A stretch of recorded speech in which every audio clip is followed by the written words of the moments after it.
realized I was codependent and I started doing the research, that's when I knew I had to write a book about codependency. Thank my experience with him for teaching me what I needed to learn, which is ultimately to let go.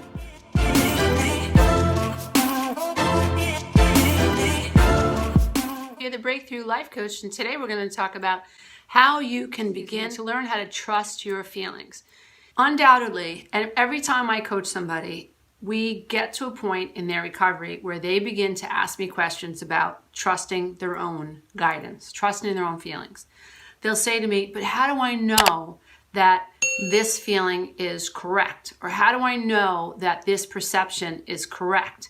You know, I was abused by my mother, and you know, she used to look at me a certain way. And now when I date my girlfriend, you know, I'm out with my girlfriend, you know, I feel the same way towards her that I did my mom. How can I trust that that's real? What should I do with that?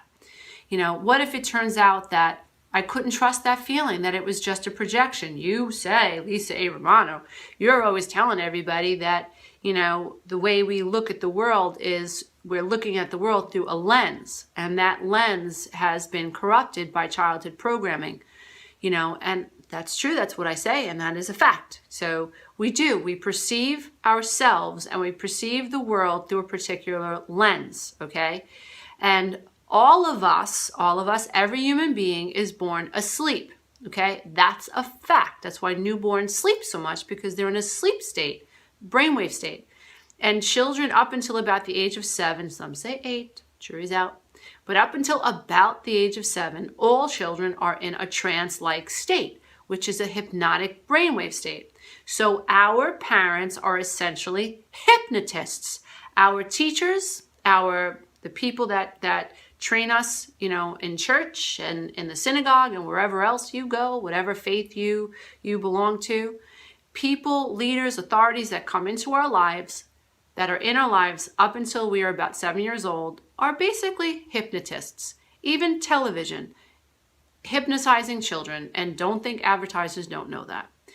At any rate, we have to understand that our perceptions are the result of what's happened in the past, and the way we view the world is very much through a filter, and we are all projecting our stuff, our inner stuff, onto other people all the time. So now, you know, you get to a point in your recovery where you're beginning to understand this and you're becoming accountable, and you're wondering how this affects you. So if you're the codependent and you've been in a narcissistic relationship, you know, how much of this are you projecting onto your partner? And anybody who's asking that question is brilliant and so close to having an amazing breakthrough, because the people, in my opinion, who heal the deepest are the most humble. And you have to be a humble person to be able to ask yourself that type of a question. Can I trust my feelings? Because there are people out there that never ask that question. Narcissists never ask themselves, is this opinion of my girlfriend or my wife or my husband valid? Or my children? They never ask themselves, am I really looking at this correctly? Am I projecting? Am I being fair? So the fact that you're even asking the question is brilliant, and it is it's indicative of how humble you are, and it also means that you're on the right path and you're definitely close to experiencing breakthroughs. Whew. I have to preface this, dear ones. I know I'm very long-winded, but I have to preface this. You can't just come out here with information. You have to help people understand, you know, what you mean. So I'm sorry it's so long-winded. I'll get to the point now. And so what we have to understand is that many of us have been taught not to trust how we feel. Now, put it on the side, this idea that our perception could be flawed. Just put it on the side, just for a second. Put it over here. That's really not what we need to focus on right now. When you're trying to learn how to trust your feelings, you have to work backwards, which means that you have to trust every feeling in the moment. That's why I teach the 1, 2, 3 process. So the 1, 2, 3 process means it's my way of teaching you and members of my class and personal clients. It's my way of helping people learn to identify what has gone wrong. Because what has gone wrong throughout our life is that we have not been allowed to feel our feelings. We have not been allowed to validate our feelings. We have been taught in big ways and in small ways what we think and what we feel is invalid. So my solution to that is let's rewind the tape. Let's go back to the beginning and let's treat ourselves the way we were supposed to always be treated, so we can get to a point when we're able to process our emotions in a more constructive way. What I did when I was on my healing journey was I accepted that I was taught that I wasn't allowed to feel my feelings. That no matter what I said, Lisa was wrong. She's being a drama queen. It's always about her. She just wants attention, blah, blah, blah, blah, blah, right? So then I went back and I realized, well, what was supposed to happen? Well, what was supposed to happen is when I had a feeling, my parents were supposed to be inquisitive. They were supposed to validate what I was feeling. They were supposed to show up. They were supposed to mirror what they heard me saying. They were supposed to hold a space for me so that that feeling could flow, right? Because emotions are just energy in motion.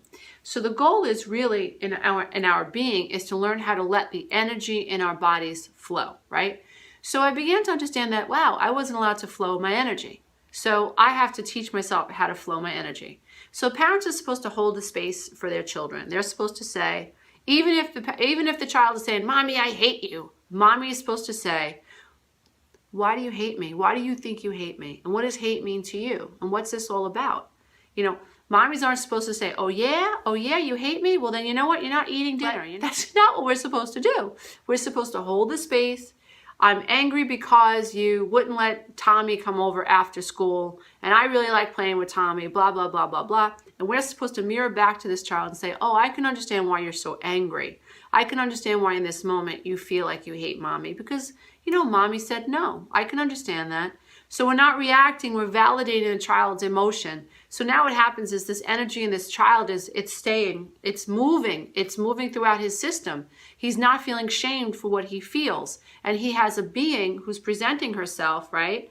You know, selfless and saying, I hear you, I see you. You know, not making it about her, having complete empathy for this child's experience because she's so evolved, she's not taking it personally, and she understands that her place in this child's life is to guide him and to teach him how to allow his feelings to flow, right? Because this is our job as mothers and fathers, teaching our children how to stay in the flow with what they feel so that they can get so in touch with who they are as on an emotional level and on an authentic level that as adults, they are following their own instincts, they're following their own bliss, and they're evolving into people that are just magnetic, and they're evolving into people that are living their lives out loud, right?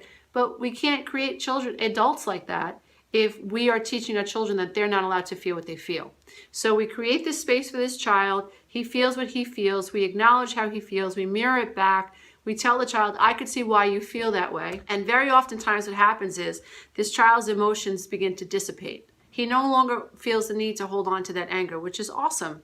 You know, and you just hold the space for the child. Later on, you could revisit and you could say, when you said that, would you like to know how I felt about it? Maybe we could talk about that now. And in a very calm space, we talk about how what the child said affected us. Because we don't want to turn kids into narcissists either, right? We don't want to have them thinking that it's all about them. We have to also teach them in a gentle, loving way from a space of love, right? Not from ego, space of love, because ego is all about fear. And me. We have to teach these children about the consequences that their words have on other people who love them. So it's a balance, but everything has to start from love. Getting back to us. So when we're children, we're not allowed to feel what we feel. We're taught that our feelings don't matter. So what we have to do as adults is we have to train ourselves to take some time, but we have to train ourselves to understand that we're just, in the moment, for the now, we're just supposed to learn how to flow our energy. So that means if I'm angry, I have to absolutely accept that in this moment, I'm pissed off. We don't judge it. I'm just pissed off. I'm just pissed off. I'm just pissed off. I got up early today, and I didn't expect to see a sink full of dishes, and that pisses me off. You stay with that anger. You stay in that moment. You accept how you feel. The second thing you do is you try to identify where you feel, where and how does your energetic body tell you? How does it speak to you? How do you know that you're angry? For me, it feels like cotton is in my head. It feels like I've just hit a wall. I look at my energy body as a second entity, a separate entity that is speaking to me, letting me know how I feel. And so when I walk into the kitchen and I feel this sudden change in my disposition, and I just feel out of alignment, I then look to identify, how is my energy body letting me know that this happened and it is out of alignment with what I want to experience?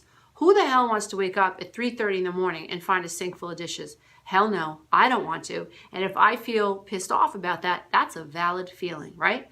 But I have to identify how I know that I'm pissed off, because you've got to learn to connect to your body, because you've been taught to be disconnected from your body by past experiences. So for me, like I said, I feel like I have cotton in my head. I feel like someone's stepping on my chest. Sometimes if I'm really, really upset, and usually when it involves other people, my heart just beats erratically. Like it skips beats, and I'm very, very aware that, my rhythm is off. It could be quite frightening. And so that's the way my energy body sends me the signal that something's happening out here that I'm not happy with. Then what you do is you decide what you want to do with how you feel. Most codependents and abused adults get stuck in how they feel. They feel it, they're in panic mode, they're in fight, flight, or freeze. Most of the time I was frozen. And you don't know where to go from there. So the next step is to decide what you want to do about how you feel. So you ask yourself, what can't I control? What can I control? And ultimately, how do I want to feel? We make the decision based on the answers to those three questions. Can't control that my daughters were up late and they left me with a sink full of dishes. Can't control that anger showed up, because that's valid and I'm not going to push away my feelings anymore. I'm not going to react to them, but that's a valid feeling. What can I control? I can control whether or not I go up there like a bat out of hell, wake these kids up, pull the comforters off them, act like a crazy person, and make them go downstairs and clean the dishes. I can control whether or not, I wait till they wake up and ask them to clean the dishes then. I can control whether or not I just go have a meditation and just relax myself and detach and realize this really isn't a big thing in the scheme of things. It's dishes in a sink. It's not anything life-threatening. I can reframe this and choose to look at this as a way that the kids were just up, they were up together, they were having a good time, they were working on art projects together. Isn't that lovely? And they just didn't want to have to do the dishes at 1 a.m. I get it, but now I'm going to ask them to do it at whatever, 9 o'clock or 10 o'clock when they get up. Ultimately, how do I want to feel? I want to feel in alignment with my daughters, not out of alignment. So I have to make a decision that will net me that result. So now that I know what I can't control, I know what I can control, and I know how I want to feel, I'm going to choose to wait till they get up, help them explain what it feels like to wake up and see this, hear their side of the story, and then ask them to take care of their responsibility. Then all is well. Now, we learn to trust our feelings by accepting how we feel, no matter what we feel. Even if you, in the moment, think that what you feel, you shouldn't feel, right? So let's say you feel jealousy, and you don't think you should feel jealousy, or you still feel anger. We have to get to a point where you understand that the only way to learn how to trust what you feel, and to know that what you feel is valid, and to know that you're making decisions based on valid perceptions, is to start by accepting how you feel, no matter what you feel in every single moment, right? So that means, let's say you're dating somebody and he's spending a lot of time with his kids. So here you are, you're at the park with your boyfriend and his kids, and you're beginning to feel jealous. And you notice this, uh-oh, I'm beginning to feel jealous. I don't like the way I feel. You have to accept that in the moment, I'm feeling jealous. Or you notice that you're having this sensation. Then you ask yourself, how do I know I feel this way? My thoughts are changing. My stomach's changing. I feel pressure in my chest. I can tell by the way my mind is thinking that I'm feeling jealous. Okay, I have to make a decision about the way that I feel. What can't I control? What can I control? And ultimately, how do I want to feel? I can't control that I feel this way, because it's like trying to control the fact that I have green eyes. Can't control that. It is what it is.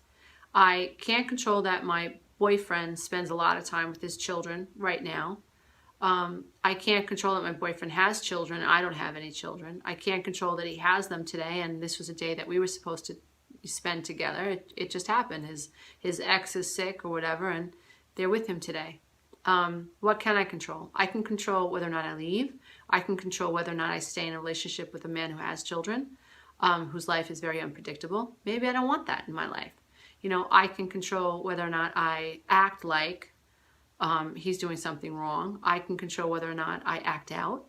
I can be very kind in this moment and be supportive of what he's going through and actually support these children. Ultimately, how do I want to feel? I want to feel in alignment with my decisions, and I want to feel peaceful. So what decision are you going to make based on how you feel? Well, I'm not going to react to these jealous feelings that I have, but they may be an indicator perhaps that I'm in the wrong relationship. Maybe I'm not ready to date somebody who has children. Maybe I am. But right now I'm not going to react to how I feel, and I will revisit this feeling at a later time and journal about it and think about it. But for the moment, I think I'll go over to my boyfriend and his children and go help them or hang out with them in the sandbox or on the swings. Eventually what will happen is, if you do this enough times, you will be able to feel your feelings and learn how to trust them over time. But the big thing that we have to help everybody understand is this idea that no matter what you feel, you have to allow that feeling. Because what we do wrong is we layer our feelings, right? And when we layer our feelings, we prevent ourselves from being able to stay in the flow. Energy is meant to flow, okay? You are an energetic being and you're supposed to flow. And when you don't allow yourself to feel what you feel, and when you judge what you feel, you are preventing yourself from flowing. And you can't progress. You just can't. So the next time you feel something, good or bad, terrible, ugly, something that you don't wish you felt, don't judge it. Spend 5 or 10 minutes allowing how you feel. Put your hand on your heart and say to yourself, I feel jealous. In this moment, I'm feeling jealousy. I'm not sure I know why I feel jealous, but I am becoming aware of this feeling of jealousy. And I'm just going to allow myself to feel that jealousy. And I'm not going to judge myself for feeling jealous. I'm just going to allow it. Yep, I feel it. I feel that jealousy. I can definitely feel that jealousy. You are angry. I feel that. Wow, I'm really angry right now. I'm really angry at my husband or my daughter or my wife. I'm really angry at my boss or my coworker. I'm really pissed off at that cab driver. I'm really pissed off at Lisa Romano. Whatever. I'm really angry. I'm really angry. I'm really angry. Don't judge it. The minute you are angry that you're angry, you have put a cork in your emotional circuitry and you're creating a block. Don't layer your emotions. Allow your emotions to surface. That doesn't mean you have to react to them, but you must get in the habit of allowing your emotions to flow. And if you do this enough times, over time, you will be able to process what you're feeling. And in a short amount of time, you'll be able to trust what you feel, because what will happen in seconds, eventually, if you practice this enough, is you'll feel a feeling, you'll validate it, you'll survey the situation and decide how you want to feel about it, which is just awesome. But again, dear ones, this all takes practice. Practice. This all takes practice. Why is it so damn hard for us to feel our damn feelings? It's so interesting because when I do a video about how to feel your feelings, inevitably I get information and emails from viewers who say, I never realized that I was so disassociated from my feelings. It's so hard for me to feel my feelings. And it's very, very sad. But it's a reality that most of us are not walking around really connected to how we feel. We aren't aware of what our boundaries are. We really don't know what makes us us. That question, who am I? We really don't know. I remember the first time somebody asked me, well, who are you? I was like, I'm a PTA mom and I own a business and I'm a daughter. And he said, no, those are the things you do. That's not who you are. I was like, oh, what? What does that mean? I was devastated because it really made me realize, like, oh, I'm a shell. I'm an it. I'm a thing. I'm not a real person.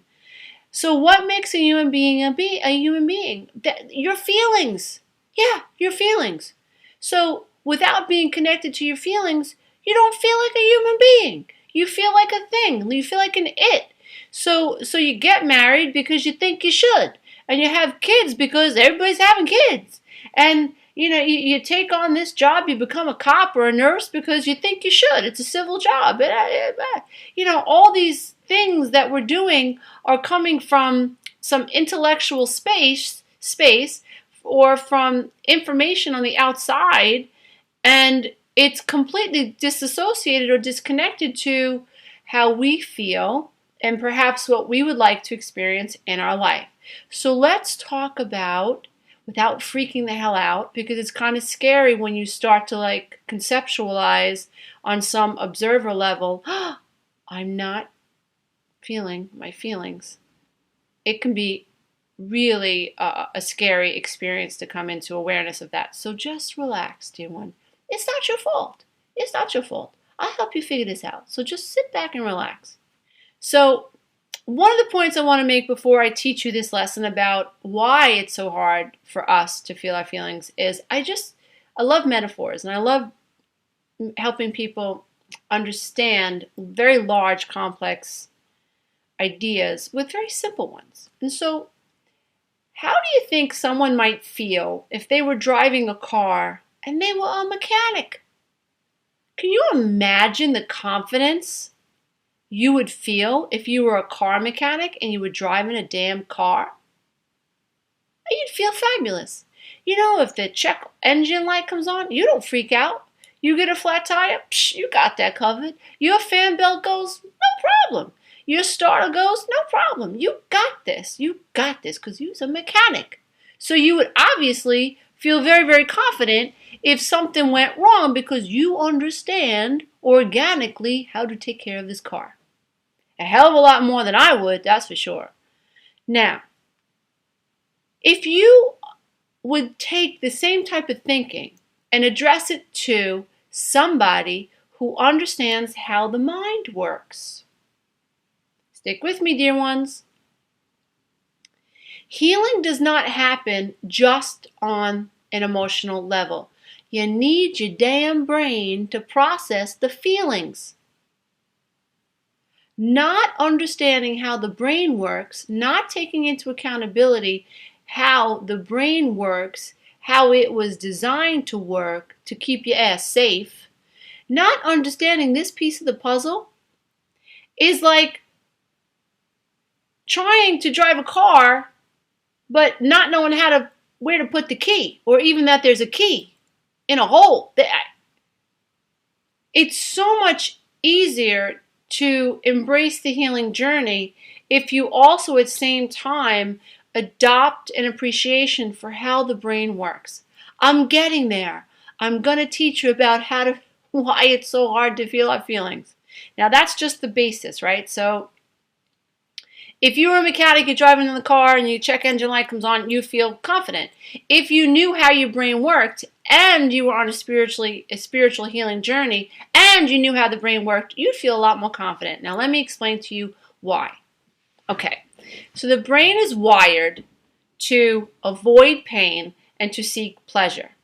Okay, so if you is a Neanderthal, okay, and you walking around barefoot and you step on a sharp rock, ow, pain. So your brain wants you to avoid that pain.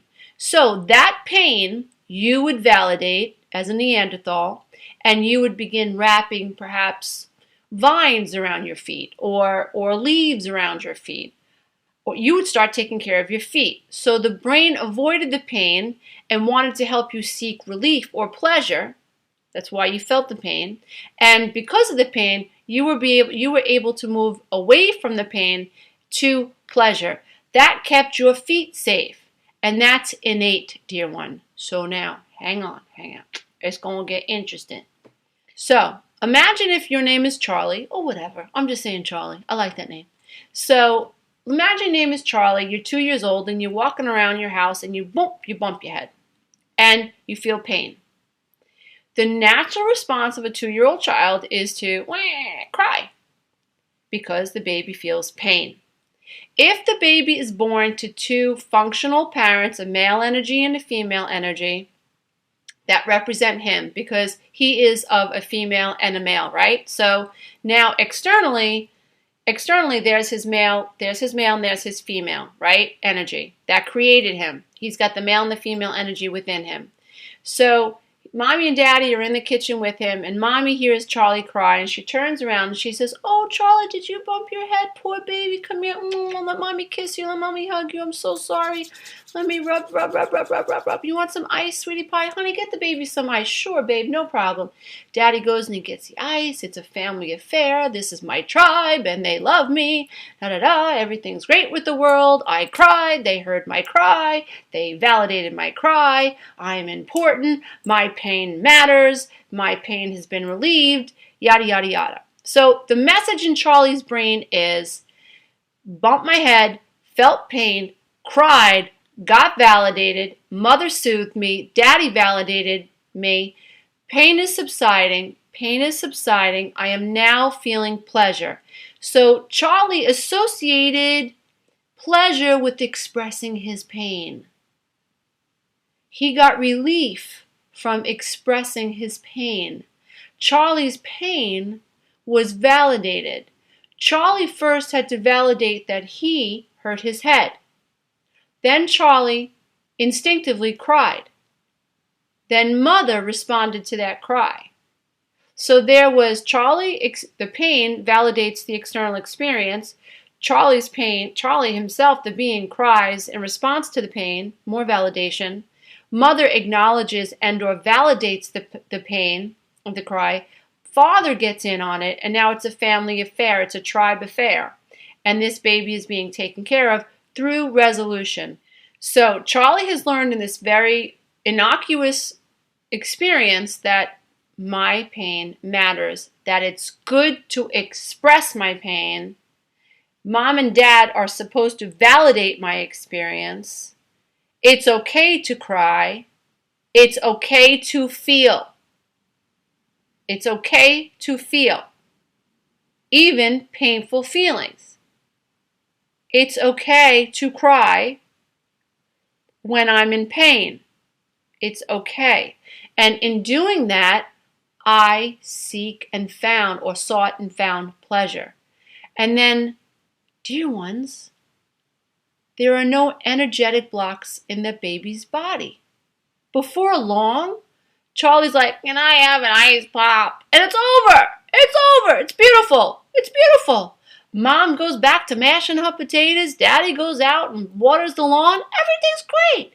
Everything's fine. The feeling was felt. It came through the body. It was validated. It was expressed. It was acknowledged. It was nurtured and out into the atmosphere. Beautiful. Beautiful. Absolutely wonderful. Hang on. What if, dear one, and this is why it's not fair to judge anybody, and you'll understand why. What if Charlie was born to a mother who was an alcoholic? What if Charlie was born to a father who had very little impulse control and was a narcissist and was impregnating Charlie's mother just to keep her locked up in a kitchen so she couldn't go out and attract other men because she's always fat all the time? And there are men out there. What if that's what this little baby's experience is? And Lord knows there are plenty of us out there and plenty innocent babies right now going through that. Very upsetting to me. So now we're in Charlie's house. And the radio's loud, music's loud, it's dirty, it's filthy. He's not taken care of, he's hungry, and he bumps his head. Mom's an alcoholic. Mom's pissed off. Charlie's irritating her. He cries. And Mom says something like, "What you crying up for? You better shut your mouth. You better go in the other room and cry. Babe, shut his mouth up. Get that kid to shut up. Shut up. You want to cry? Come over here and I'll give you something to cry. Shut your mouth, boy." And what if, when Charlie cried because he bumped his head, his father came over and smacked him upside his head or threw him up against a wall? What does Charlie learn about expressing his pain then? Think about it. Charlie's brain is wired to avoid pain. When Charlie bumped his head, he was in pain. Then Charlie expressed that pain. And what did Charlie experience? More pain. More pain. From the male and the female energy that created him. He felt rejected. And so he thus begins to reject himself because it is too painful to put out what we feel and to be rejected. It's too painful. It's more painful to have these two people who are God to us,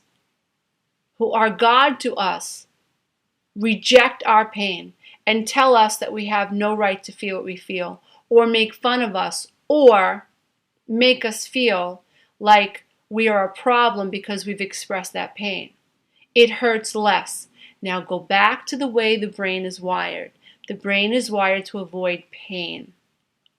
What is Charlie going to do when he has a stomach ache later on that night? Do you think that Charlie's going to crawl out of bed and tug on his mommy's bed, in the middle of the morning and say, "Mama, I don't feel good"? Or do you think that Charlie's going to cry or want to cry when his stomach hurts? Do you think when Charlie's 5 or 6 and he's getting his ass kicked in first grade or kindergarten, you think he's going to tell his mom? No. Charlie is going to be afraid to express himself. He's going to be afraid to tell people how he feels. Now, there are other Now, that's how the brain works organically. Psychologically, there are stages of a development that we have to go through. Trust versus mistrust. We have to learn that the world is a safe place. We have to learn that our internal experience is safe. If we learn that it's not safe to feel, we don't learn to trust. We don't learn to trust our feelings. We don't learn to trust our self-worth. We don't learn to trust other people. Now, what I'm trying to help you understand is that you have to understand the brain organically, and then you have to understand the psychology of a human being and the emotional stages of development that we all have to pass through in order to feel whole, integrated human beings. And so it's difficult for us to feel our feelings because one of the reasons may be because when we were children, when we tried to express our feelings, we were treated with indifference, and that hurt more than expressing our feelings. And so our brain, to protect us, taught us, don't say that. Don't express that. Don't feel that. Push that down. Push that down. Stuff it. Push it down. Don't feel that. Don't feel that. Don't say it. Don't say it. Don't say it. There are plenty of us who go to school with upset stomachs and our parents never know.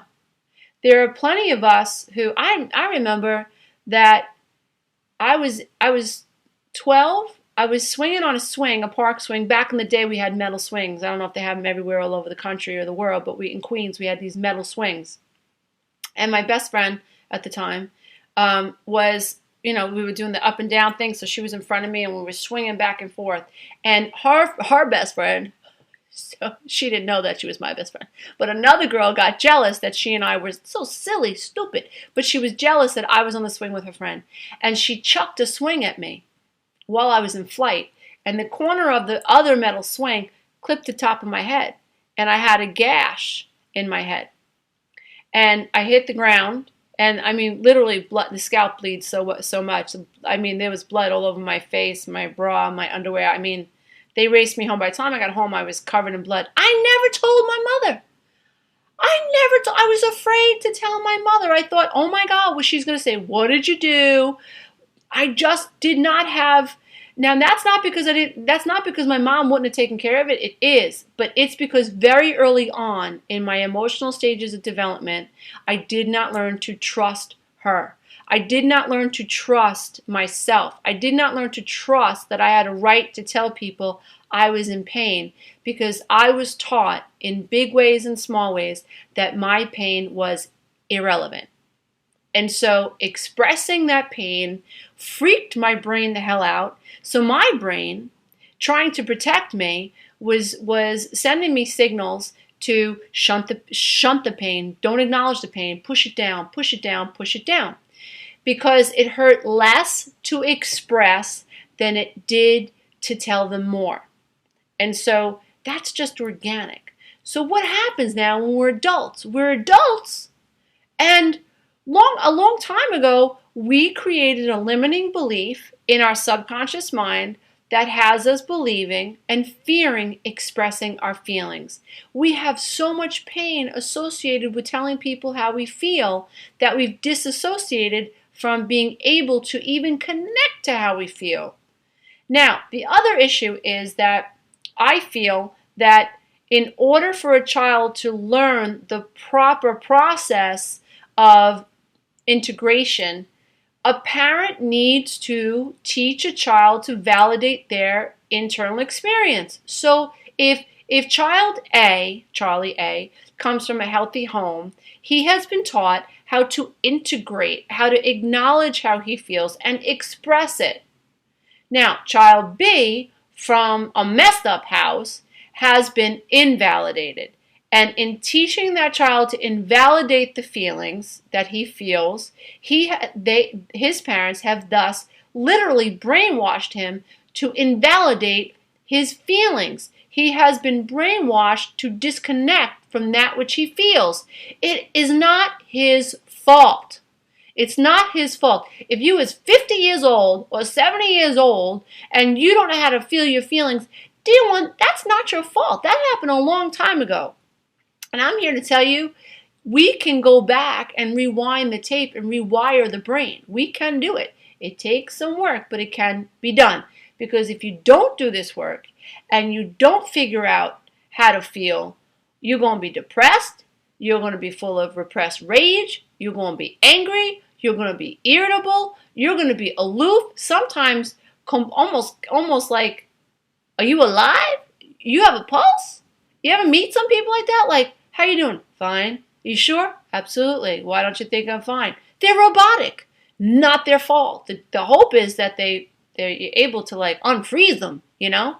Not everybody's that lucky. But, you know, people like me and many other great teachers out there like Ross Rosenberg, Melody Beattie, Pia Melody, wonderful teachers. A lot of Buddhist teachers these days are teaching this type of stuff. They just have a different lingo, different language. One of the things that I also wanted to mention is that, you know, it's sort of like this on the same wavelength. I really believe that we as human beings have got to learn to have compassion for the innate self. And I'll tell you why. Because if I don't have compassion for me, I'll never be able to have compassion for you. Lots of us want to judge people that we see on television. And I am against the damn media because it's propaganda and it's one-sided and it's all about, in my opinion, unfortunately, ratings and sometimes very opportunistic news anchors that want to grab the latest tantalizing headline and exploit what's happening in the media, exploit people for that purpose. So I'm against it. Those of you who are still on the channel, listen to me. This is pretty cool. People that seem to have no feelings for other people, in my opinion, sometimes come from homes who have lacked compassion and empathy. Okay? So if you've got a 3-year-old boy and this 3-year-old boy has been locked in a closet and fed fish heads to keep him alive, and every once in a while the kid's taken out of the closet so you could beat him or whatever. If you take children who have been beaten and beaten and beaten and beaten and ignored and treated like garbage, and you as parents talk to them like they're nothing, what'll happen is that child will learn to believe he or she is nothing. And in order to survive the experience, that child will become very, very hard. And to save that child's self, that child will flee into himself because the brain is wired to avoid pain. So it's much easier for a child, for when the abuse is that extensive. It's much what the brain will do, in my opinion, will hide this inner child so deep within that the conscious mind has no understanding of innocence within, because that would be too painful to imagine. That to see myself as an innocent being being beaten would make me susceptible and vulnerable to the pain in which is being inflicted. So it would be much easier for me to go cold and go solid, and to eventually tap into rage and retaliation, and eventually become a perpetrator and hurt people the way I've been hurt. If we can't take that person and help them develop compassion for the abuse that they've suffered, we cannot expect that type of a person to have compassion for the fellow man. Ain't gonna happen.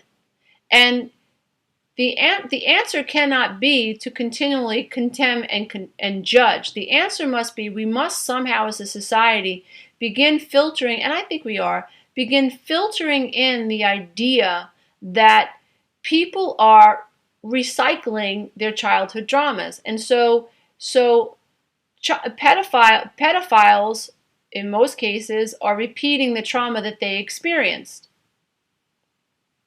That's what they're doing.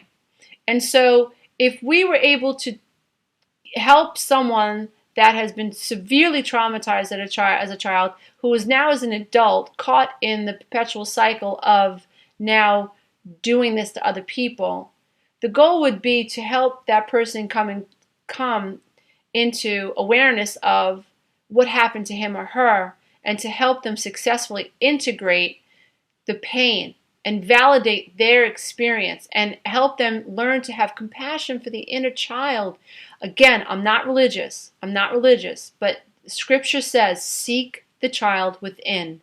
If we can seek the child within and allow ourselves to experience the feelings that we were not allowed to experience as a child, as adults, we could learn how to be the true mechanics of our own life. Like, we can be the CEOs of our own life. We can learn to validate our own selves, and we can learn to then have compassion for other people. And so we learn to say things like, how are you? Oh, you don't agree with what I'm saying? Okay, that's cool. You have a right not to agree with me, and not be offended. We can walk with our heads high, even though Mary Sue is talking about us, because we know Mary Sue is only projecting criticism onto us that she's experienced in her own life. So we can offer her that compassion because we've had compassion for ourselves, because we know that we judged others because we were judged. And so the goal really has to be, dear one, to seek the child within us first, and then it will be easier for us to see the child within all human beings. We've got to seek oneness with self, mind, body, and soul first, and then we can seek compassion. Then we can seek oneness in one another. It's beautiful. It's absolutely beautiful when you think about it. It is difficult for us to feel our feelings because we have been taught to disassociate from our feelings. It happens organically because it's the way the brain's wired, where we are wired to avoid pain and seek pleasure. If I bump my head when I'm a child, or if I cry and mother responds lovingly, I am taught that it is good to express my feelings.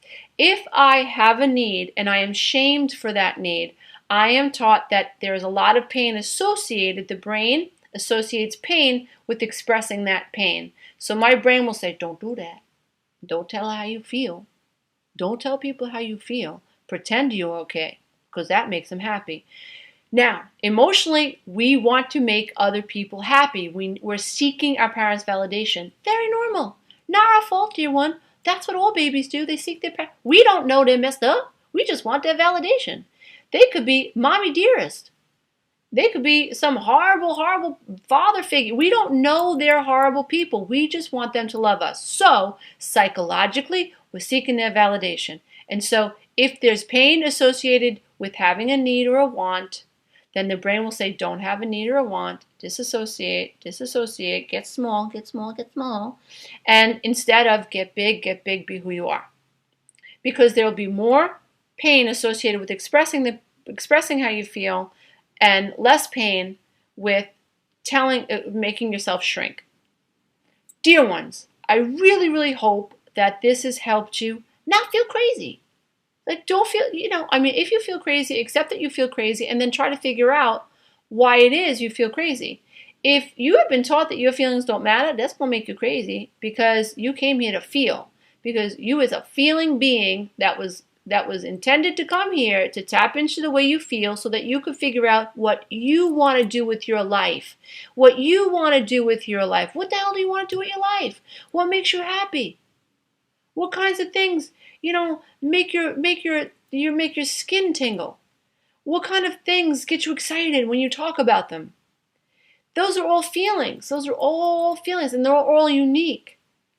What kind of things upset you? What kind of news footage upsets you? What kind of conversations upset you? You have to ask yourself these feelings so that you can start building boundaries. So you can start saying, no, I don't like hanging out with them. No, I like hanging out with them. No, I don't want to do that, but I'd like to do that. Without learning to tap into your feelings, you stay cognitive. You stay intellectual. You stay on the surface of the water. Right? You stay on the surface. You're out here, taking all the information in from the outside. I'll be a nurse. That's what I did. No, I almost had a nervous breakdown.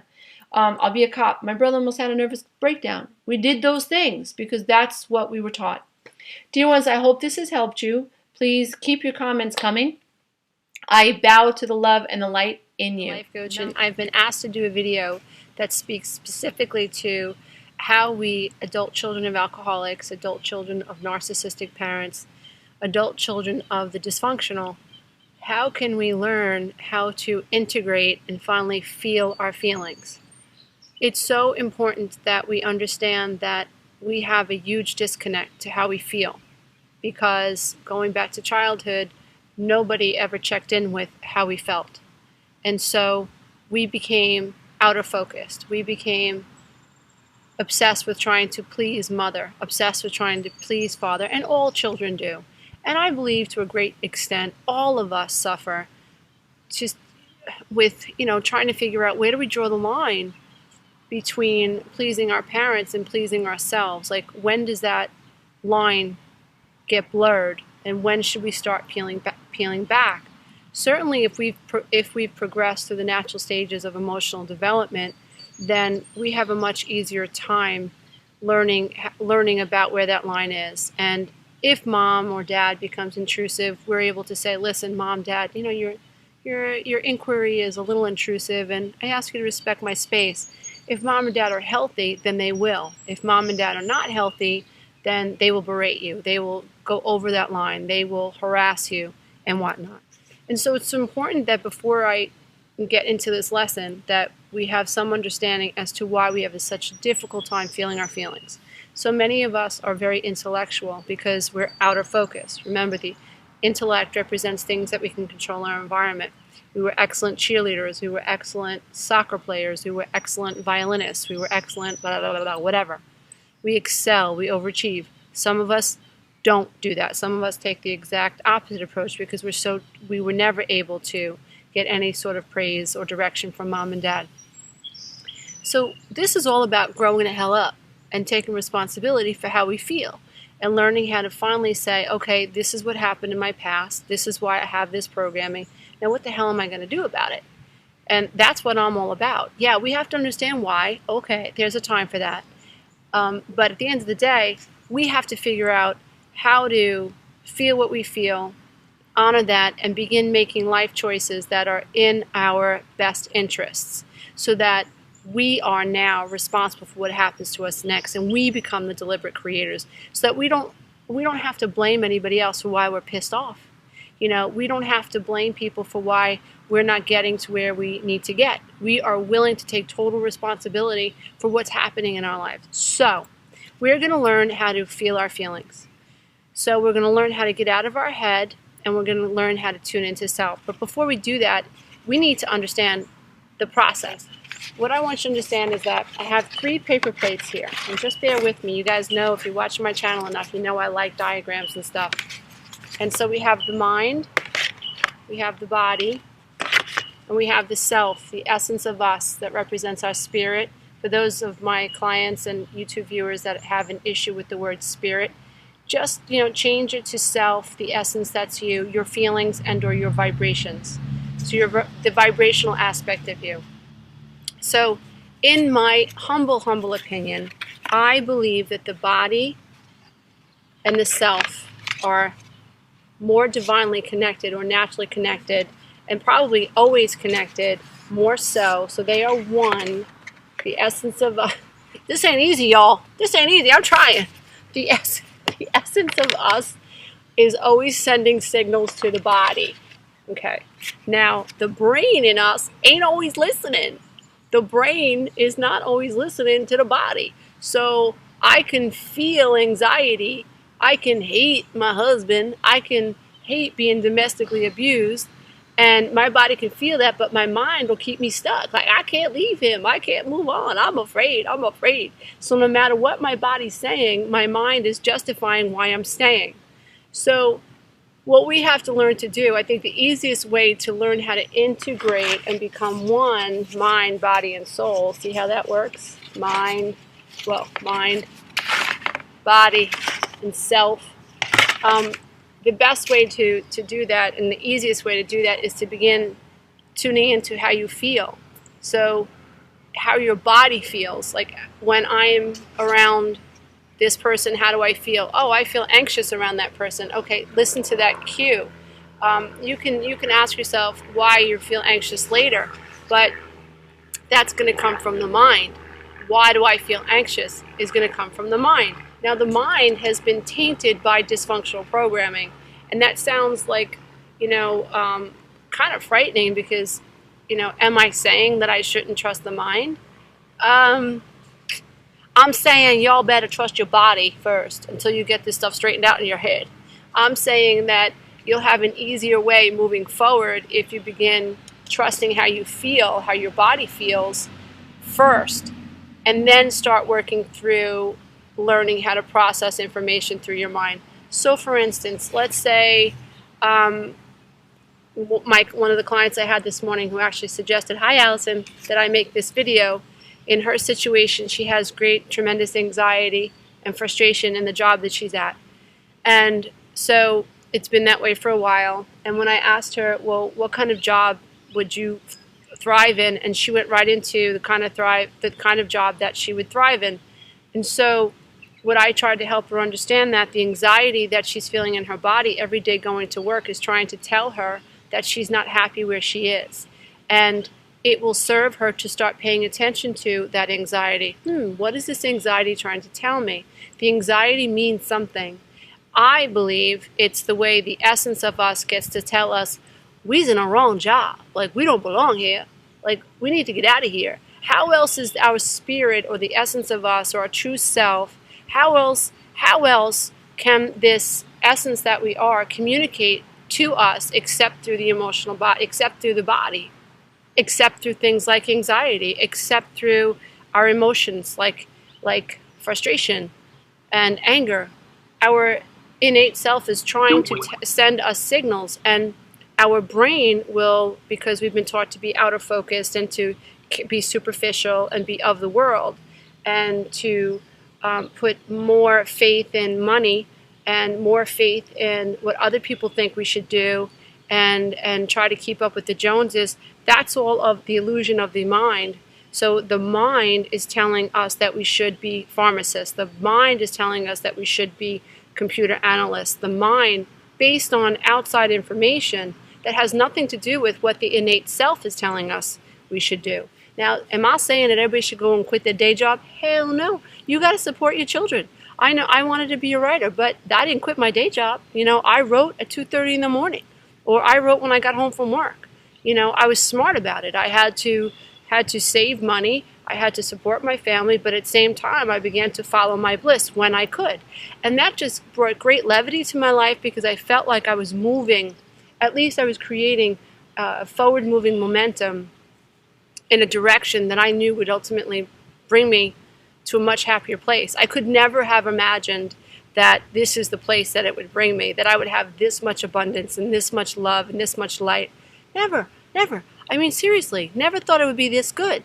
But I just kept following my bliss little by little. So I say, if you want to be a writer, then write. I don't care if you got to wake up at 2:30 in the morning. Stop making excuses. If you want to be a writer, start a blog.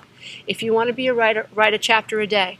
If you want to be a writer, then go on the internet and research what it is to how you can take a class. If you want to be a dancer, start with a dance class. Start with a dance blog. Write about it online. Join online communities on Google Plus communities. Watch YouTube videos. Post your own YouTube videos. I'm not saying if you're an accountant, quit that job. I'm saying start doing things. Start honoring how you feel. Start honoring your essence. Your body is telling you something. Your essence is telling you that you're in the wrong place with anxiety, or your essence is telling you that you're in the right place with peace and harmony.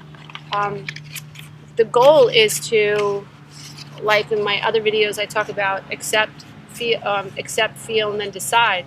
The goal is to get to a point where you accept. Ooh, my goodness gracious, this is a lot more difficult than you might think. So the goal is to learn how to accept what the body feels, to feel it, to honor it, and then to decide with a thinking mind, with a cognitive thinking mind, with the prefrontal cortex, not the amygdala and the hippocampus, dear ones, with the prefrontal cortex. We start deciding what we want to do about the way we feel. So, wrapping it up, how we feel is about learning to understand that that is divine guidance. That is our essence speaking to us through the body. If I am having, if I was diagnosed, and I'm sure I would have been at 12 years old with anxiety disorder, that would have been a label that was placed on me, right?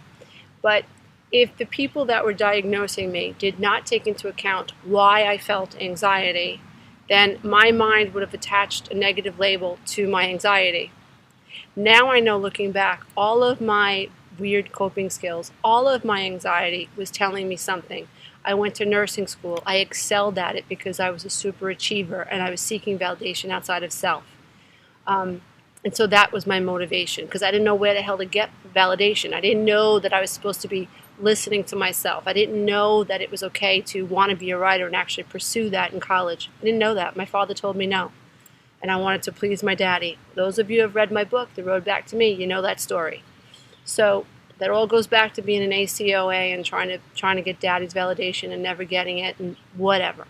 So my diagnosis of having an anxiety disorder would have been inappropriate, because the reality is my anxiety was appropriate. I had anxiety because I was moving in the wrong direction.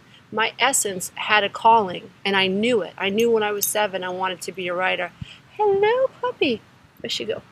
I knew that I wanted to be a writer. And so my essence was constantly sending me those signals. When I was in nursing school, I would get stomach cramps. I would get all sorts of panic attacks. And that was all a signal, like, girl, you're moving in the wrong direction. Like, what are you doing? Just like, listen to this anxiety. Get out of this place. Like you're not built to be a nurse. That's not why you're here.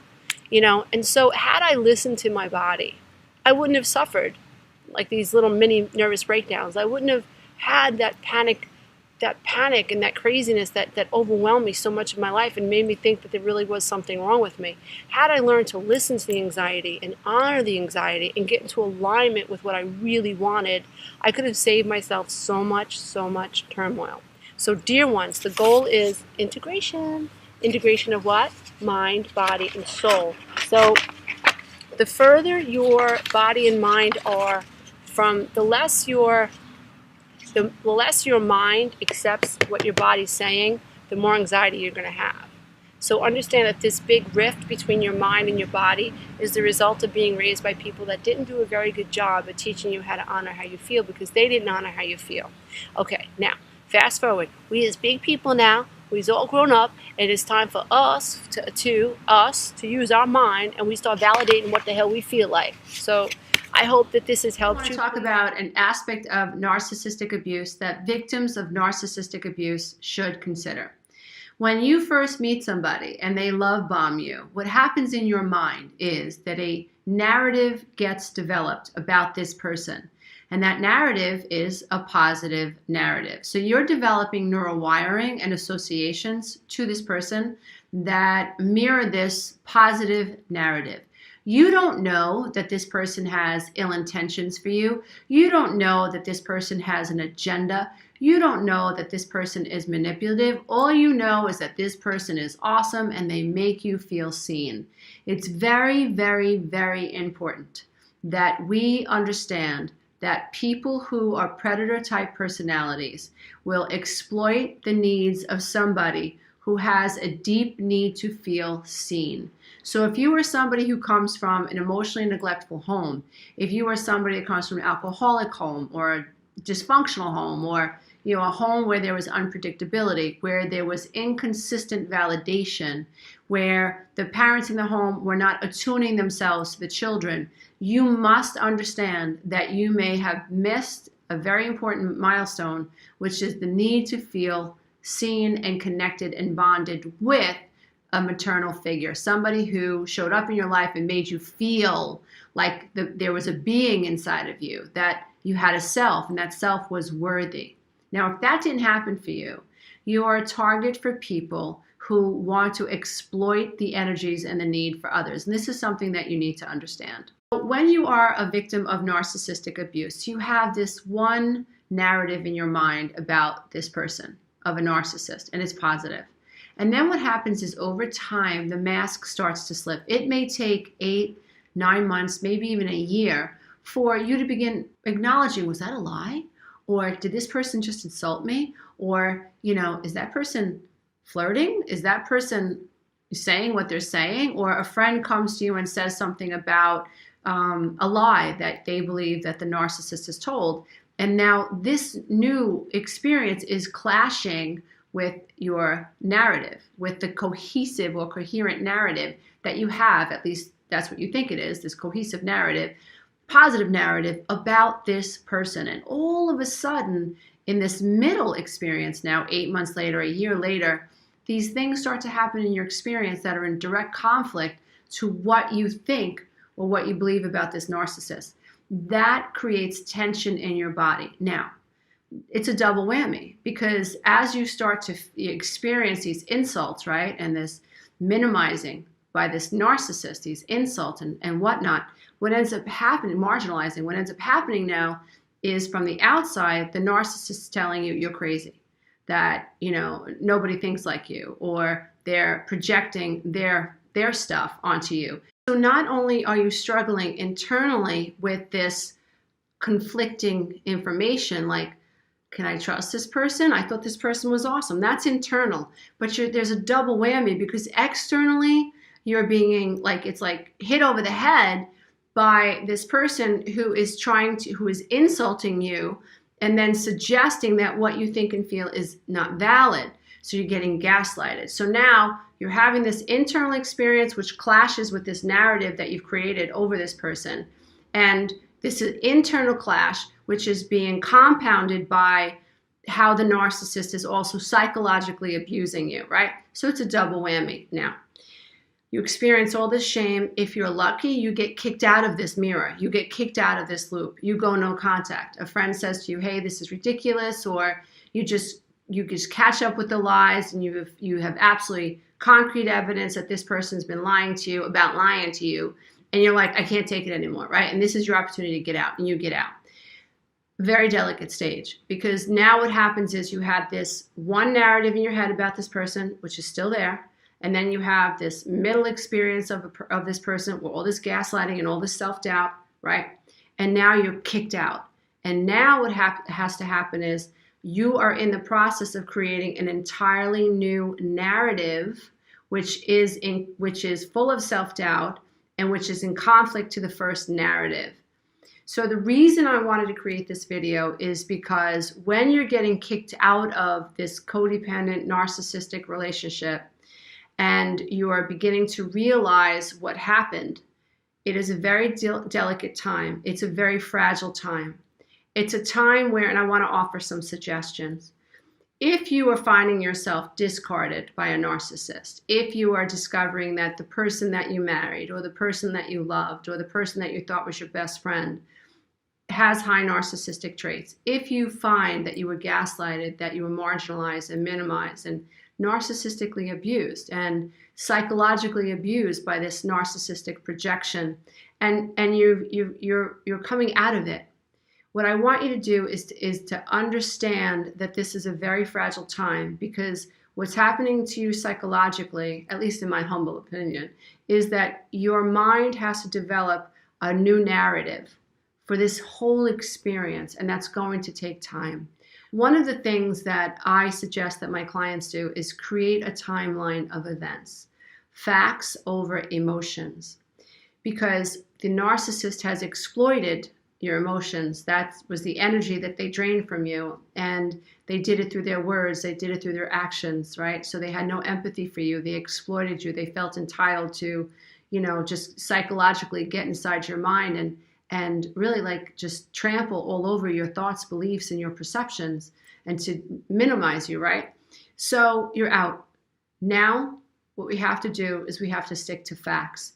So this is what I'd like you to do. And even if you've never had closure with a narcissist, this is also something that you can do. And the reason you're doing it is to help yourself string together a coherent narrative over what really happened.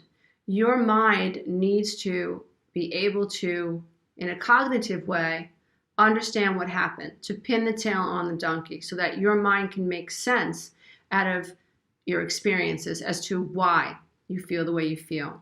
So the consequences of narcissistic abuse, the confusion, the brain fog, the self-doubt, all of that, right, that comes along with it, this is an effect. What we're trying to do is understand the cause, understand the why.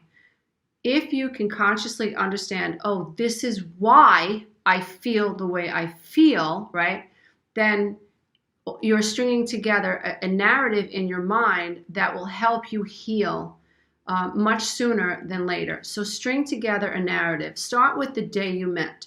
Start with the first story. Start with the compliments. Start with the experiences.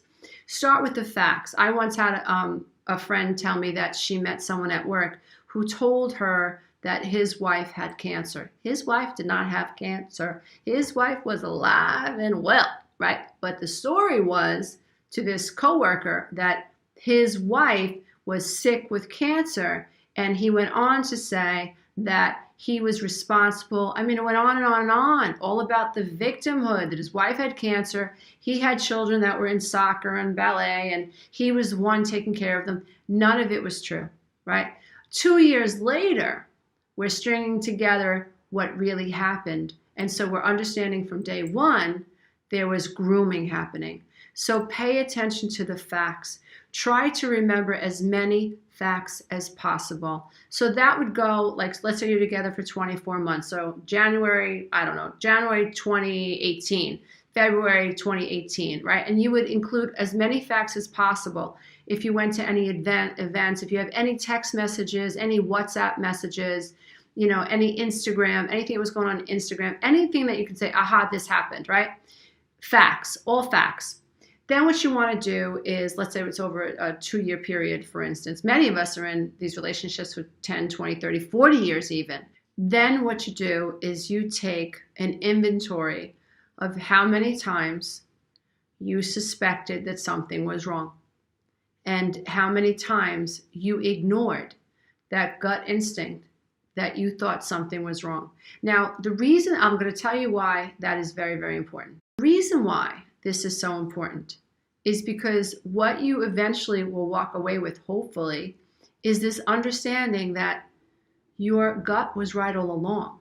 Because what happens with somebody who suffers narcissistic abuse, who has been lied to over and over and over and over and over, is, and then told all this nonsense about justifying the lie. Like, I don't remember. Like, I don't, it's just kind of like this nonsense that narcissists come up with to escape responsibility for a lie. Like, where did you go yesterday? I don't remember, Where did you go after work? I don't remember. Like just stupid stuff, right? That's just a simple excuse. But you understand what I'm saying, right? Or why did you say that? I never said that. Okay, whatever. You get the drift.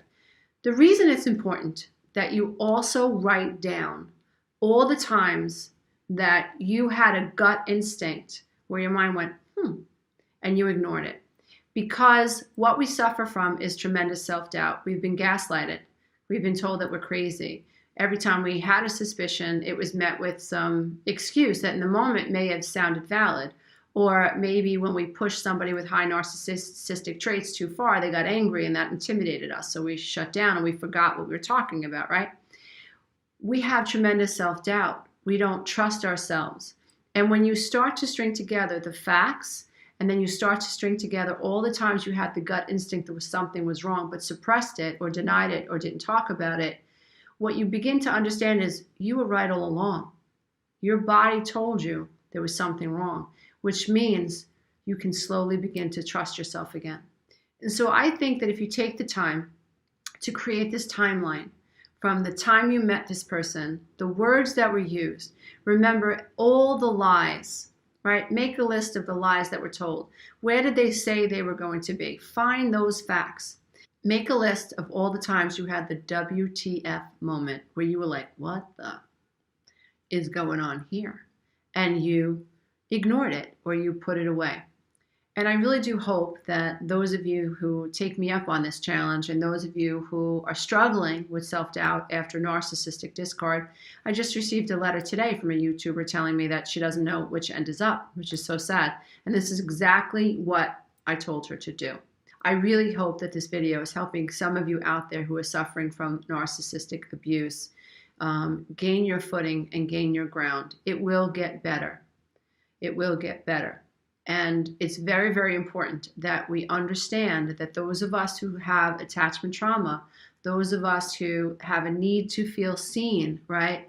We are targets for people with high narcissistic traits, which means we really have to consider healing the hole inside of us that was created by not being attuned to properly and not securing healthy attachments early on in life. We have to learn to love the self. We have to learn to love the self so much that we are able to set boundaries, that when there is a red flag, we don't ignore it anymore. And we love our inner child so much that we will no longer tolerate being lied to and being abused and being gaslighted. If you're struggling to recover from codependency, the 12-week Breakthrough Coaching Program is for you, especially if you are the adult child of an alcoholic or you were raised by narcissistic parents. Join the 12-week Breakthrough Coaching Program and let's heal your inner child once and for all.